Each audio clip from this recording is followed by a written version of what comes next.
Welcome to the Payroll Podcast, the show that explores the latest insights and innovations in the world of payroll. Hello and welcome back to the Payroll Podcast. My name is Nick Day, CEO at JGA Recruitment Group, specialist global payroll recruiters.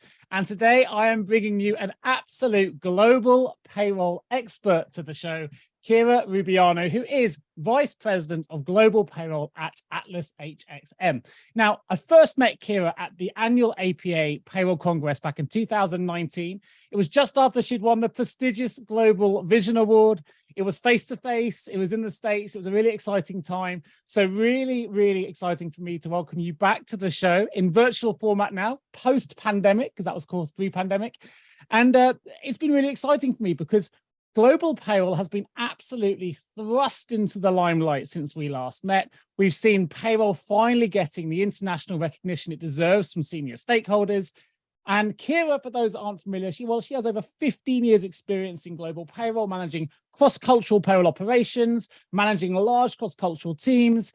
In fact, I would say she's one of the most renowned global payroll subject matter experts working anywhere on the planet right now. She's managed global payroll operations in Europe, Latin America, Africa, Middle East, Asia Pacific, and you'll soon discover she's extremely passionate about international business, global payroll, and making it as effective and I guess as compliant and as brilliant as it possibly can be. And in fact, as you will discover, if she doesn't mention it herself, I'm going to bring it to the fore now. Kira, from the age of just 14 years old, knew that she wanted to work for a global cross-cultural business. She graduated from university with an international relations degree and international law minor before she found herself working in global payroll, where she has spent the rest of her career progressing right to the top of the profession. She's remained in global payroll ever since. She's fully immersed in the sector, and it gives me great pleasure to welcome Kira Rubiano to the Payroll Podcast. How are you feeling today, Kira? Very honored and humbled. Can I bring you with me everywhere I go with that introduction? That was incredible. Thank you so much. You're so kind, and I'm so happy to be back, being here in front of you and being able to really spread the passion for global payroll, as we always say, hashtag passion for international and passion for payroll.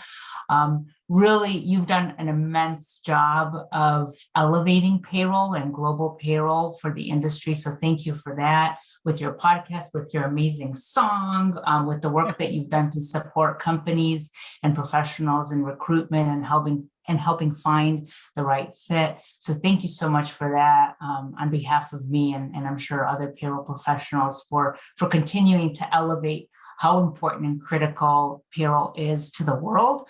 As we would say, and I believe you did this podcast several years back, that without payroll, there would be anarchy, right? Or a zombie apocalypse. I think it was. That's absolutely right. You remember well. Yeah. So I actually use that so many times to remind my teams how important what they do is to the world, right? Because without professionals who manage payroll, there would be global anarchy. There wouldn't be a way to feed your family necessarily, right? There would be chaos, and who knows, maybe a zombie apocalypse as that outcome. So thank you for that, because I use it and I quote it very, very often. Definitely, there's been some tremendous changes, throughout the world over the past 3 years since we last spoke at Congress. And it's been amazing to see the community really come together and actually rely on each other during a very difficult time, emotionally, physically, mentally, to continue to keep the world paid when things were uncertain and things were very, very challenging. So here we are today, and I'm super excited to be able to chat with you and talk about what new things I'm doing and the wonderful organization I'm a part of and what we're looking to do for the industry and the world. Amazing. Well, what I'll quickly do just to bring people up to speed on the apocalypse thing. So there was a podcast that I started to record, which was all about what would happen if there was a mad kind of apocalypse, for want of a better word, virus that hit payroll professionals across the globe, and no one who knew anything about payroll could process payroll anymore. What would happen next? And it was a show we started to record. But of course, then the pandemic hit, and I felt it would be inappropriate to release a podcast about a virus when there was a real virus going out. So we never actually got released. Maybe I'll release it another day. It's been fully recorded, but never seen the light of day. Maybe it will one day. But you're absolutely right. It's the pandemic has actually shown and thrust payroll into the limelight. We now see how important it was, and that really brought global payroll communities together. We're going to jump right into the detail for global payroll in just a minute. Before we do, though, Kira, let me ask you this question. What does the word payroll mean to you? Payroll means livelihood. I think it is a lifeline for people, right? It's a very important lifeline. It's a very, I always say it's a sensitive subject, right? Because nothing short of perfection is acceptable when it comes to payroll. And therefore, payroll professionals and practitioners take their job extremely seriously because they know the downstream impact and the human impact that it has. And so we value tremendously doing our job well, making sure that it's done accurately and compliantly, most importantly. And that at the end of the day, people can really live their lives and support themselves and their families. So if I would have to sum it up, payroll is livelihood to me. It also is opportunity. I think for me, it's given me tremendous opportunity throughout my career, and I'm super grateful for that. And I'll be honest with you, I always tell this to up and coming professionals. I say, nobody teaches you that this is a career option. Like when you go to college or university or uni, like my student advisor never told me that this is a career that I could fall into or that I could do or I can learn about. And it's something that I just by pure chance just fell into because my original professional route was headed towards United Nations track. That was my goal. Happened to fall into payroll and fell in love with it because it satiated my desire to work internationally and cross-culturally. And I learned so much, just a tremendous amount. Like you never stop learning in this industry, never stop learning. And I think my ability to mentally challenge myself every single day, to problem solve, to learn about the world has kept me really, really going. And which is why I say opportunity, because it does create immense opportunity for people who choose to stay in the industry and evolve in the industry. Yeah, totally agree. You touched on something then, which I absolutely loved. I don't think I've heard this response. We've recorded over 100 episodes of this show, but no one's ever said there's no margin for error. And actually in payroll, there isn't. There's margin for errors in so many other professions, but get payroll wrong. And as you mentioned very eloquently there, is it absolutely impacts the financial health and well-being of the employee that's at the wrong end of that, right? And that can be catastrophic for them. It could be, in their mind, the difference between fight and flight, survival and non-survival. And we can't get it wrong. And I think you made that really, really clear for the listeners, I hope.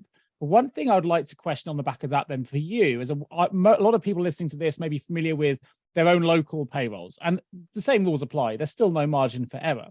But the complexities must, in my opinion, must elevate, must really be magnified somewhat when we talk about a global payroll operation, which goes across cultural boundaries and different laws and regulations. For those that perhaps don't currently operate a global payroll and they're localized in wherever country they may be in, what's the main differences that they may not be aware of between a local payroll and a global payroll? That's a really good question. And what I would say is it's like apples and oranges. They're both fruits, but they're different, right? Yeah. And so no two countries are the same. Every single country, unlike when you look at like accounting, right? There's global standards for accounting. There's global standards for financial reporting. Whilst there's standards for payroll in the sense of you want to get from a gross to a net, right? At the end of the day, and you want to calculate taxes and what's the take home cash. The way to get to that point varies significantly across every single country. And so what I've always told individuals that are looking to get into global payroll is you have to take your either US centric or UK centric hat off and say, just because it's done this way here, doesn't mean it's done this way in other countries. So being aware of differences, being willing to learn about why that country does things the way that they do, whether it's there's barely any taxes in that country, there's 50 different taxes in that country, there's, a significant tax burden, a small tax burden, there's different requirements in terms of reporting, compliance, execution, registrations. It could vary significantly between country to country. Just be open-minded and say, okay, I'm willing to learn. I accept that there's differences, and I will be able and be open to making sure I understand why that is, so that I could be successful if I am tasked with managing a payroll outside of my local payroll. So it's really being open-minded and being willing to learn and recognize that there's going to be differences. But that's the beauty of it, I think, is you really get to understand countries. You've made that sound very simple. The open-minded bit I can get, and that's good. I'm open-minded. I could do global payroll, but actually, I think we know how complex. Well, I know how complicated global payroll. I know you do, obviously, at the front end of that. It's fraught with risks of non-compliance. We know there can be really lengthy processes for successful integration and process. It is particularly complex. That's not to say local payrolls are not complex. But we are magnifying and multiplying is what I'm looking for, multiplying that complexity, because we're now doing it across multiple jurisdictions, multiple regions, multiple languages. I know you're multilingual yourself. I even saw that you spoke Russian, I think, as well. So there's lots of different languages in there, which you probably become useful. When we think about all those things, then, what are the key risks that a global payroll professional really needs to be aware of when they are potentially expanding into new countries? Now, post-pandemic, to reference this, a lot of companies have suddenly realized they can hire from people from all over the world. And that's a relatively new it's been going for years, but as a global phenomenon now, with many businesses doing it, it's really been thrust into the limelight that actually, if I need talent, I can go anywhere for that. But what are some of the risks associated then with that complexity and with that expansion? Yeah, so I'm gonna try to unpeel the onion a little bit, because I think where we have to start is say, what are the pillars of a compliant payroll, right? The pillars are proper and compliant entity and employee registration. That's one. That goes for anywhere, whether you're in the US or in South Africa or Argentina. You have to make sure that your entity is compliant and registered, and that you have the ability to register your employees.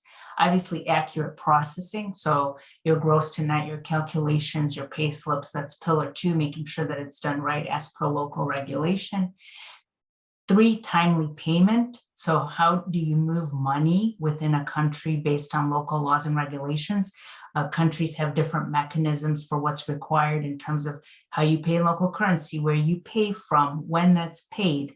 And the last pillar is payroll filing submission and managing your tax payments, right? So if we look at all of those 4 pillars that are critical anywhere you are in the world, the challenge is how do you, and the complexity of it, what does that mean in every single jurisdiction, right? What kind of registrations do you have to have in place?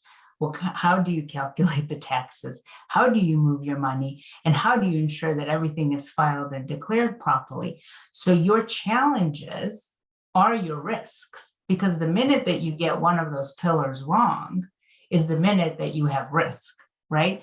So when you go global, you inherently have higher exposure and risk, because you're having to maintain those 4 pillars, right, in every single jurisdiction. So what mechanisms are you applying to ensure all of that is done and done well, so that you mitigate those risks? And that's where it becomes extremely challenging for companies that are not well informed, or people who are embarking on this, because they might not know the requirements for money movement, that they might need a local bank account, that they need to not only maybe register an entity, but also have a local representative who represents that entity that you didn't think about, that, your funds have to originate from a local bank account and not from outside, that you have to register your employees before their start date and before they show up to work, that they have to go through medical checks before you can even start paying them. So all these different nuances contribute to those 4 pillars. And that's the risk, because those are your challenges as well. You throw up something right at the end there, an interesting question that popped into my head. And I haven't done this as a business, but I'm sure there must be businesses that have done this. They've gone, you know what, I found an amazing individual. They're based in, pick a country, let's say Poland, whatever.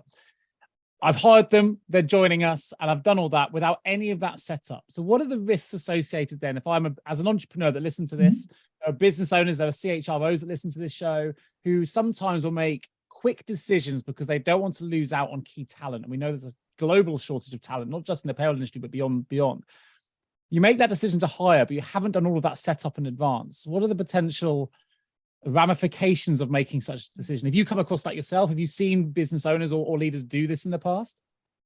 This has been going on probably for many years. Okay, so it's not a new thing. It just popped into my head when you mentioned it. I think with COVID, 100% that kind of approach, maybe it's the approach to talent, skyrocketed, right? Because now everyone was more virtual. You have tools that allow you to work virtually better, right? The Zooms, the Teams, the Slacks of the world that really allowed for that sort of remote virtual work to truly expand. But companies have been operating, I think, under that, like, oh, I found somebody, let me just hire them or pay them, or let me send somebody to another country because they're going to be doing this, work. That isn't new. And throughout my career, I've seen that often. There's two major risks to that. One, and often is not thought about companies who do make that decision, is the risk to the employee. So if you don't have a mechanism to payroll an employee compliantly, they're not protected. They're not protected by the country and the social system that operates under that country, right? So one of the biggest discussions I've had with customers before is, we want to hire them and we want to pay them. But I said, if something happens to this individual before they're registered locally with the Social Security office or with, the health insurance, they're at risk. They're not covered, right? Because they're not employed. And they're not covered and you're not covered as an organization because you haven't done the registrations, you're not registered in that country. So now there's risk to you should the employee, let's say, take action against you, right? Because you haven't done the due diligence and the needed to make sure that you're a registered employer in that country as well. So the risks are, one, to the individual, because you don't want to put that employee at risk and suddenly something happens and they have to go on maternity leave or sick leave or workers' comp or whatever that may be, and they don't have any protections, right? They're vulnerable. Two, you're vulnerable against the actions that the employee may take against you, and not to mention the actions that the tax authorities might take against you as someone who's, paying individuals, but not paying into the tax system in that country. So those are very real and inherent risks that companies have to be mindful of when they are vying for talent, right? Is what are my solutions? Now, one of the newest solutions, I would say not new, but kind of skyrocketed over the past couple of years, is EOR, right? So employer of record. And what EOR has allowed many companies to do is to say, okay, well, if I don't have an entity registered in that country, what are my options to really ramp up and get quick to hire talent that I've discovered? And how do I protect that talent, right? And protect myself in the process. And EOR has truly been that solution because it allows companies to seek out talent in jurisdictions where they otherwise wouldn't have. So creating opportunity for them to compete in a global market. It allows the talent to also open up their career doors and go outside of their local jurisdiction and work for companies that are international. And it does so in a compliant way by saying, look, and a direct EOR like Atlas, who has its own entities in every single country and is wholly responsible for the full compliance end to end when it comes to payroll, benefits, legal employment, as well as tax and accounting. We have to make sure that those entities are fully compliant. We hire on those individuals who are then protected, right, under us. And we also protect the company and the employer because those protections are now guaranteed in a compliant way through that EOR process across 160 countries. So those options are now available so that businesses aren't making impulsive decisions. They're thinking through and saying, well, what are my options if I'm not going to, go the route of establishing an entity or a permanent establishment? And that option, could be EOR, depending on what their short-term goals are, their long-term goals are for that jurisdiction, how fast they want to ramp up. And of course, most importantly, always keeping compliance at the forefront. How do we do it compliantly so that all parties are protected? So just thinking, checking I understand this correctly, I'm a payroll professional listening to this. I've got a domestic UK payroll because I'm in the UK now. Or maybe it's even me and I want to open up an office in the US, for example, or maybe I'm a UK payroll that's suddenly got a US payroll thrust upon them. Because we've got to get those checks in place, I could actually engage Atlas XCM like you guys who've got compliant in 106 plus countries, and you can make sure that then works compliantly, that you've got the checks in place so we can onboard those people quickly in a new jurisdiction. That's effectively how it works. It allows us to scale very quickly, workforces in all those countries. That's pretty slick. I guess a question I have then on the back of that is, you talked about this earlier about having you need to be open-minded to working global payroll. Now, you may be an exception to the rule, Kira, maybe, I don't know, but I would imagine being able to remember compliance across 160 plus countries, the regulations and all those things must be almost impossible. So what kind of mindset is needed to successfully navigate the complexities of a global payroll operation? Is it about mindset, or is it about really detailed policies and procedures? Is it a bit of both in your mind and your experience? What makes the mindset of a great and successful global payroll professional? I think you hit the nail on the head. There's a couple of things. There's mindset, right? So being open-minded, willing to learn, really understanding the requirements and complexities, and it's education, right? There's so many resources available out there for global payroll, for anyone interested in global payroll, such as GPA, yourself, other LinkedIn communities, other individuals who are going through this, thought leadership groups that will allow somebody to really start educating themselves. But one of the most important components is having a trusted partner, to be honest with you. So you need those feet on the ground, right? Those individuals that truly understand what it means to hire, employ, pay, manage individuals in those jurisdictions. And that could be an organization like Atlas, or it could be a local accounting firm, it could be a global accounting firm, but people who have done this and know what they're doing and can basically give you assurance that they can execute whilst you learn alongside them what is required. So open mindset, education, and really working with a trusted advisor who has done this before and continues to do it every single day, with those boots on the ground, really being able to give you that assurance that this is how it should be done, and this is how we will encourage you, and we will hold your hand through the process to make sure that everything's compliant. And correct me if I'm wrong here. So if we're talking about trusted partners, as you mentioned, a couple of options there, really then that's about being able to delegate, right? And I'm not saying it's delegate within your team, but it's delegate to a different resource. And I think that throws up a question for me. And I'd love to get your take on this. When I started in the world of payroll, which was 20 years ago, yourself 15 years ago, right? In this industry, when I started, I'm sure it would have been the same for you. It was a very, very transactional department, right? Often it was, certainly wasn't as global as it is today. So often based within finance, kind of hidden away at the back, dealing with paying people. Now, I know I'm leading you a little bit here, so please don't feel like you're being led, but I'd love to know your view now is, do you see payroll as a transactional function or a strategic function or somewhere in between? Really good point, and I fully agree with you there. There's a saying, payroll's last to know, right? I'm sure we've heard that before. Yeah. When anything's going on in the company, in terms of big strategic initiatives, whether it's acquisitions or expansion or other types of major decisions that impact a business, there was always a saying, and I know for sure payroll is the last to know. So they didn't find out until the acquisition happened, until the company goes, hey, we opened an entity in Ireland, and here's 30 people that you got to figure out. I think that mindset has changed significantly, where payroll is now gaining a seat at the table as truly one of the critical stakeholders in the process when companies are making decisions, whether it's to acquire, whether it's to expand, whether it's to maybe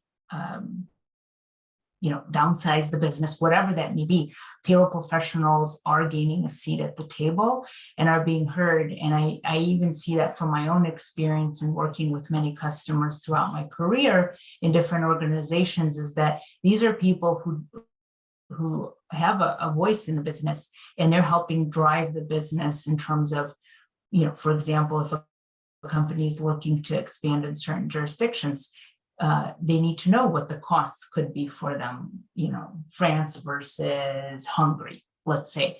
Payroll would be a critical component to that, making sure they understand, well, our cost to doing business from a staff perspective is going to be this much in this country, that in this country, and that helps drive a lot of decisions, right?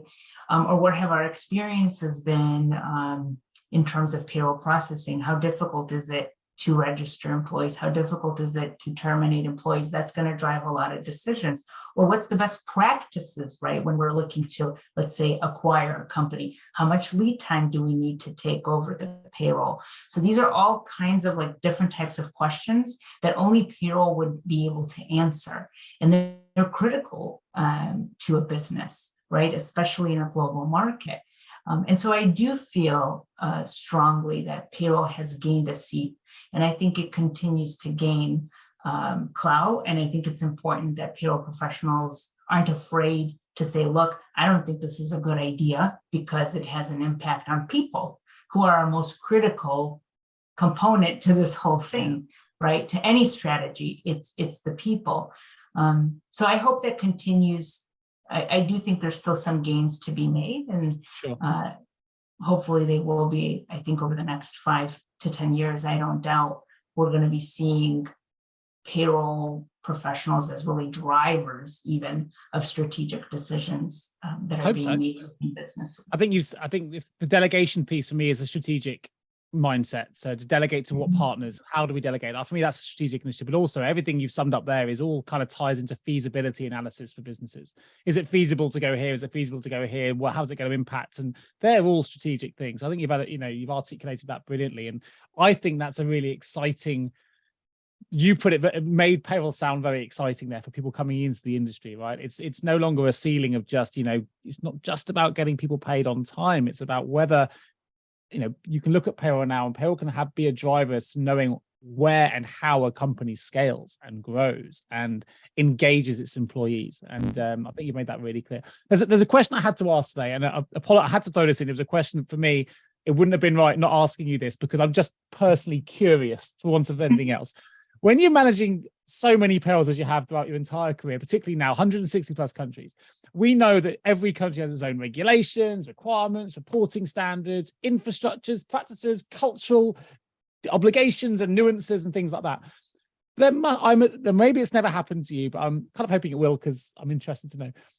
What happens when something gets thrust upon you as a challenge, which you just can't really, or maybe you can predict in your world, maybe you need to in your world, I don't know, but such as, you're running a payroll for a country and there's a natural disaster that just means something can't happen, or there is whatever it is. I'm not talking about an apocalypse necessarily, but an entire infrastructure is down for whatever reason, as power cuts, or how does that impact, or has that ever impacted the world that you're doing? And how do we prepare for that? If we're working in global payroll, when you've got countries in some very remote locations, I presume this is something we actually very realistically need to prepare for.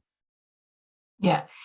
So that's a very heavy question. And I'm going to try my best to answer it in several different ways. So I have been very fortunate throughout my career to process payroll on every single continent, with the exception of Antarctica, but I think we'll get there very, very soon. 100%. That will be a breaking day when we'll have a show specifically on Antarctica payroll. That'd be great. I love that. who gets there first? And every single, like I mentioned earlier, not just every single continent, but every single country, the spectrum of what can go wrong is significant. Sure. Things from maybe an issue with a filing or a registration or a payment or a natural disaster or a strike, a coup, which happens oftentimes.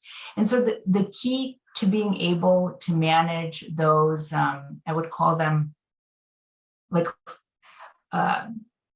maybe potholes on the road, right? Those bumps that could hit you hard, but then ultimately, hopefully you drive past it and your tires don't blow up and you don't stall completely, is making sure that you're preparing in advance. So for example, what happens if power goes down? Does the partner that you're working with in that jurisdiction, do they have continuity to be able to continue, right? Do they have a generator? Can they cut over?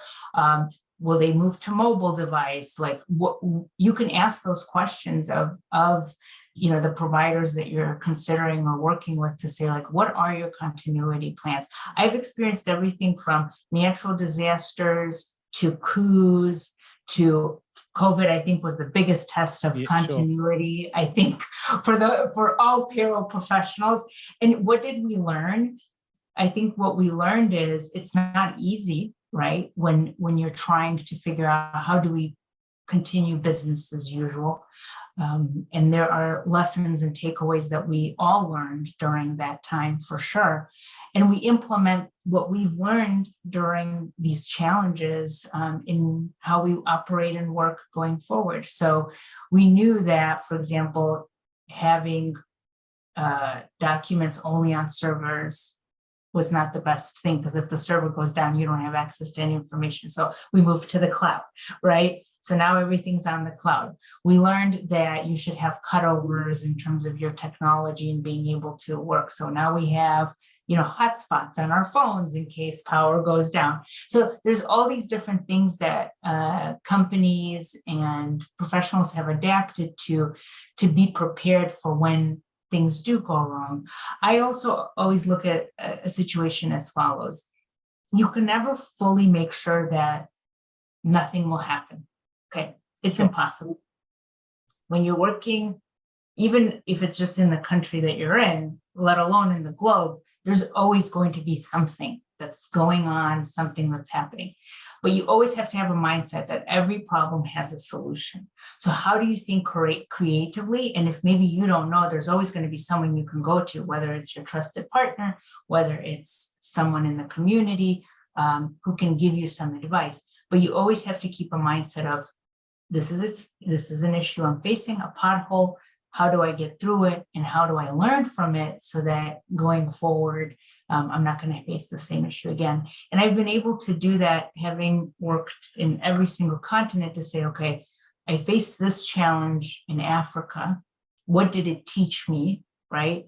How do I apply those learnings now in other parts of the world so that we don't maybe make the same mistakes, or we don't encounter the same challenges? But you're always going to face them. It's just the nature of the beast. They're always going to do it. It's just what you do to, one, prepare yourself, and two, how you get through it and work your way through those challenges. What I absolutely love, and hopefully this is resonating with the people listening, right, is if we go back again, we rewind, and we think about payroll, we thought it had to only apply to people that had skills in numeracy, and it's an introverted profession, and it's a reporting mindset. Actually, now, though we're trying to encourage more people into this industry, like, we need to do that because it's an exciting career, as you mentioned right at the beginning of the show. But actually, it's not about just being numerate. It's about having an open mindset, having a creative mindset, be able to think on your feet, sometimes slowing down to speed up, understanding a problem, engaging stakeholders. I mean, you've made the profession sound engaging. Well, it is engaging, exciting, lots of layers of complexity. We know from our own research as a recruitment business now that there's over probably, when I last did it 6 months ago, there were 60 different career pathways. I suspect there's almost 100 now in that short 6-month period. I think there's even more, a plethora of new payroll opportunities have opened up even since then that we're now recruiting for. And I think that makes it really, really exciting. And I think you you really brought that to life a little bit for me, because I think we often come into the world of payroll, or we look at payroll, or certainly people outside of the industry, with a limiting belief of what payroll is. And I think what you just mentioned there, dealing with a coup, how do we handle this? What are we going to do, guys? We've got a coup going on. We've got to pay people. How do we navigate that? How do we think laterally? And that, I'm not saying that's a good problem to be dealing with, but it does show the levels of complexity that we need to be able to apply if we want to be successful in global payroll. And I think that's really exciting. And I think people coming into or coming out of university or not quite unsure where they want to go in their career, I think you've made it very clear then you can work on every continent, you can deal with a whole multitude of cultures and challenges, and we can navigate those. So yeah, I'm just summarizing how that resonated with me. So I hope that resonated with everyone else that may be considering operating a global payroll. Of course, you work for a global payroll provider now in Atlas XM. So tell me a little bit more about how it feels to not just process payroll for multiple clients across 160 countries, but even from how you're set up. That must be interesting as well, because you've got your own global workforce to play as an in-house payroll as well. And tell us a little bit about your business and how that's set up. Yeah, and thank you for asking that. So I've traditionally worked for global payroll outsourcing, meaning these were my customers' clients, and we service them throughout the world managing their payroll.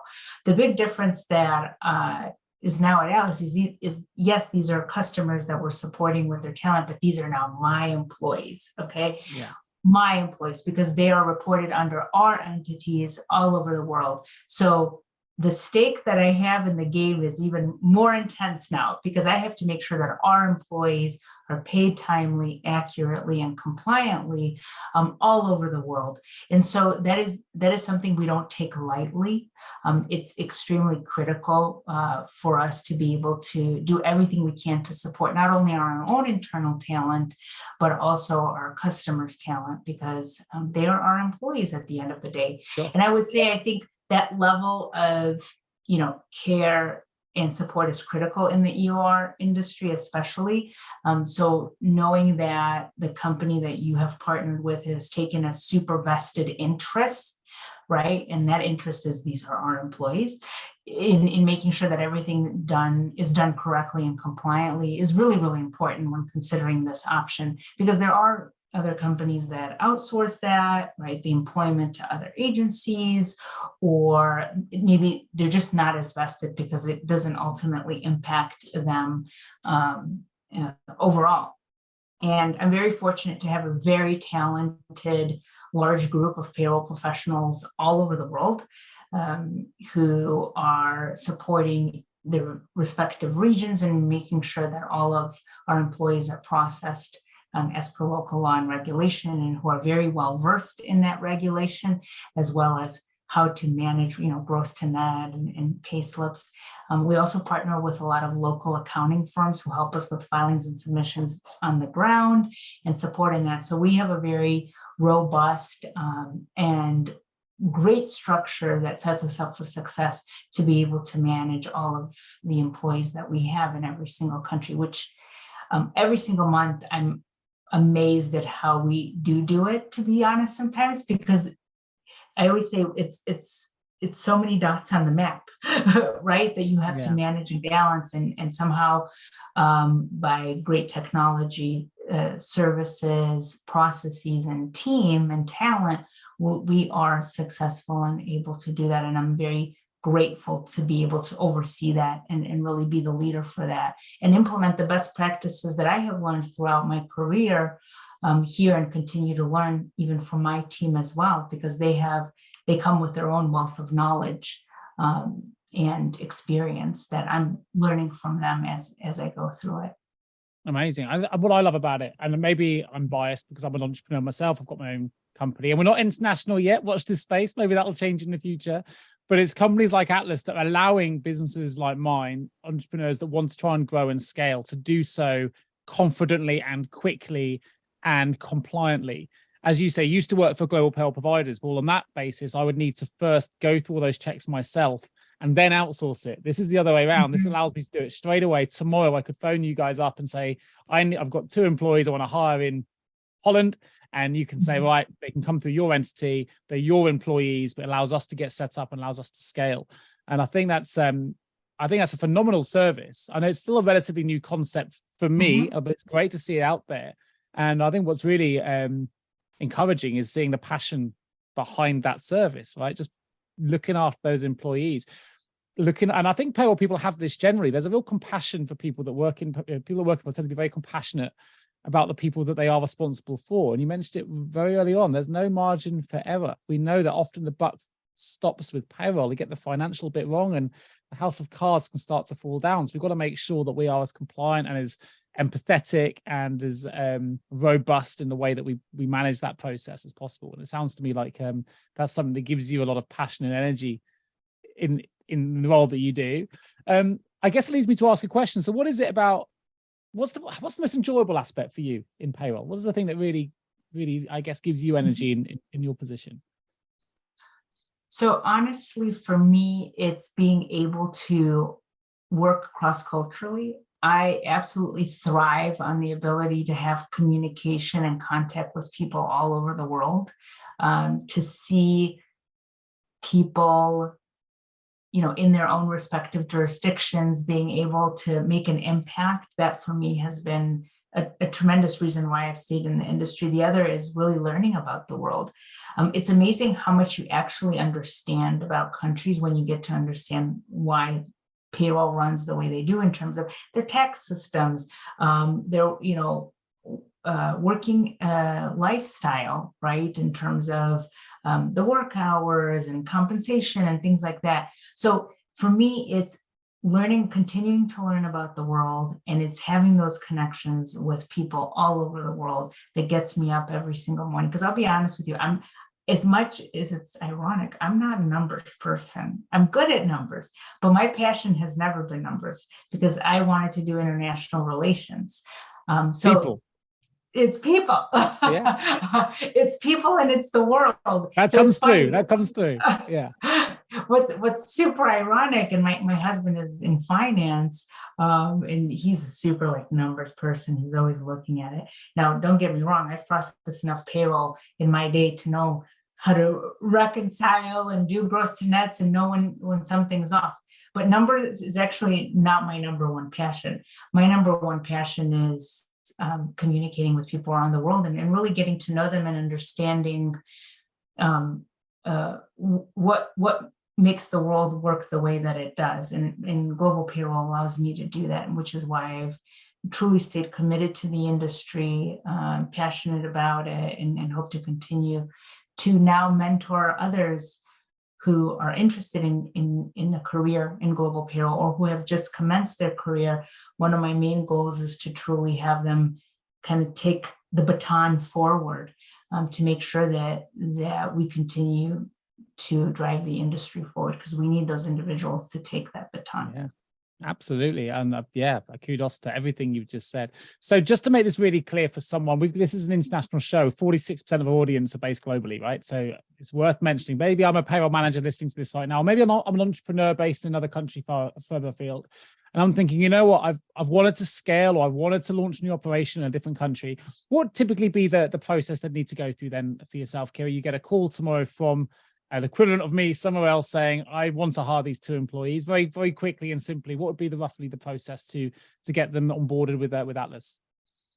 And thank you for asking that question. I mean, right away, we would put you in contact with a representative in your region who would be able to understand your needs, what your timeframes look like, what your requirements look like, and really start working on proposing a solution for you in terms of how fast, how quickly we can get you ramped up and ready to hire that individual so they can hit the ground running. Really walk you through what the process looks like in terms of our onboarding procedures, our standard, business operations procedures, what to expect, what the technology looks like, and how it can support you, what service offering we provide in terms of, benefits, visa mobility, which is a huge pillar of what we do. By even if you wanted to, let's say, relocate someone from the UK to Dubai tomorrow, what does that look like? How can we help you manage the work permits and authorizations to do that? So it's really about understanding what your needs are and then tailoring a solution around them in terms of how we can support you, always keeping, always knowing that speed to ramp up is critical, right? Yeah. And want to get you there as fast as possible. And then from there, once, everything is said and done and we have an agreement in terms of SOW and a contract, then things progress, getting you set up on the technology and getting all of the requirements needed to get your employees up and running and registered in that country, benefits set up and getting their payroll really going and configured so that we can pay them as fast as possible. Amazing. And it's worth adding for anyone interested in finding out more that, the services don't stop at payroll, do they? It's a single platform that talks about helping companies expand, onboard, manage. It's not just about paying people. It's about that whole onboarding, employment contract piece. So people do want to find out more. There is a link in the show notes. It's atlashxm.com. You can go straight to the show notes and click through to that if you want to find out more. But wow, you've really brought the world of global payroll to life. And as you say, it's about people. I'm telling everyone, payroll now is at the heart of employee engagement. It absolutely is. We've got to consider financial health, not wealth, or both, I guess they go combined, financial health, which links to wellness and well-being and mindset and all those things. But if we get that first bit wrong, everything else falls down. I think payroll in the future already does have a huge role to play in that relationship with employee engagement and employee wellness. So I think you've really brought that to life today. I'm going to quickly open the payroll vault, which are 3 short, sharp questions for you, if you don't mind. First question is this: one piece of advice you would give to someone working in payroll right now?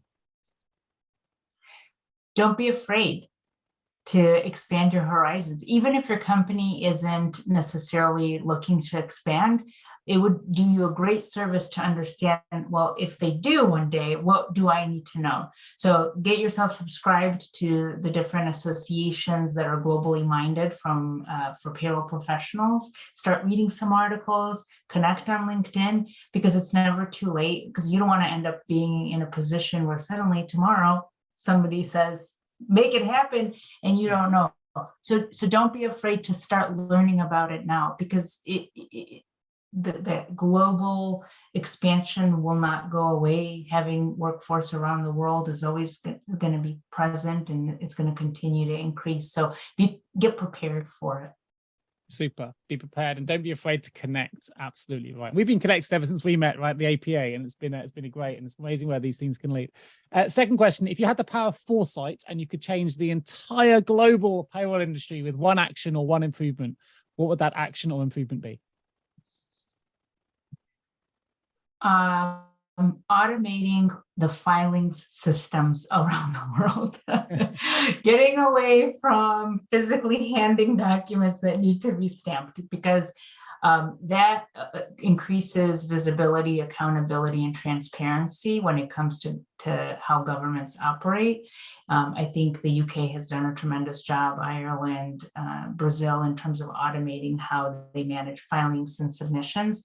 I would love to see more and more countries move in that direction, particularly in exotic jurisdictions, because that then gives a lot more assurance to employers and companies operating in those jurisdictions that everything, they can see it, right? They can access a portal, they can submit a query, and it's right there. So that would be the one thing that I would want to change. Nice. Now, well, I'm going to add a little add-on question then very quickly. Just in your experience, 160 plus countries at Atlas alone, what's the most complex country for you? What's the one where you comes and you go, oh no, that's a complex one. We'll do it, but it's a toughie. I know some countries. I know even in some states, for example, in the US, I think is it Pennsylvania has 247 different types of legislation alone. But what's the most complex country for you? So there's always the traditionals, right? People always say France, Brazil, Italy, those are the ones. And the reason for that is because there is a lot of different types of taxes, registration requirements, complexities around collective bargaining agreements. So those haven't changed for me. US 100% is a bit of a minefield sometimes, because I always tell people every state is like its own country. So how do you navigate that? But there's different levels of complexity for me. When I look at the management process, most African countries are a challenge because of sometimes lack of infrastructure or lack of clarity around tax rules. So that's complex in its own way. How do you manage and navigate that when things aren't necessarily like fully written out? And then there's, the France example, which is just lots of different taxes and requirements and things like that. So I would put it on a bit of like a spectrum in terms of what does complexity mean to you, right? Because the whole world is complex, but when you break it down, there's different reasons why certain jurisdictions are just complex. I got to push you a little bit though. So I'm going to relocate. Yeah. What's the one country you do not? I know you're going to do my payroll. Where's the one place you do not want me to relocate to? Because it's just going to be a nightmare. Maybe it's Antarctica. We'll discover. Maybe Antarctica. Yes. There you go. Because I don't know what to do there. Everywhere else, if you come to me, I'll give you insight. All right. I'll let you know what the text looks like. But you're absolutely right. What I don't know is Antarctica. Perfect. We've come full circle. Love that. Love that. Well, listen, last question in the vault is if Payroll, a bit of fun. If Peril was a song or a movie, what song or movie would it be and why? Peril, your song. Yeah, I'll take that. My payroll career. That's it. Because we all love payroll, right? We love payroll. This is it. Yeah, I am the biggest proponent of that song. So my payroll career by was it by Nick Day? Was it by you? It's by me, yeah. Nick Day, that's me. Written by Nick Day. Yeah, there you go. I'll take that. It's the best answer anyone's ever given to that question. I should ask it more often. Listen, Kira Rubiano, it's been an absolute pleasure having you on the show today. For those that want to find out more, there will be links in the show notes to Kira's LinkedIn profile. There's links in there to Atlas's Facebook page, Twitter page, Instagram pages, and of course their website as well, which just to remind everybody is atlashxm.com. There are some resources on there. There's actually interviews and blogs written by Kira herself, which you can access as well and have a read at your own leisure. So if you're interested in finding out more about global payroll or about the services they provide, go and check it out. There's loads of resources there for you. Even if you're not looking to engage the services, you'll certainly learn something about global payroll from the content that Kira right here has brought to you the show today. So always get in touch with Kira as well. And of course, if you're a payroll leader listening to the show anywhere in Europe in particular, then we can support you with your payroll recruitment requirements here at JGA Recruitment. Do get in touch with either myself or any of my wonderful team at jgarecruitment.com. That link will also be in the show notes. Or you can reach out to me directly at nick@jgarecruitment.com as well. Just leaves me to say one more huge thank you to Kira for joining me on the Payroll Podcast. I look forward to bringing you the next episode real soon. Thank you, Kira. Thank you.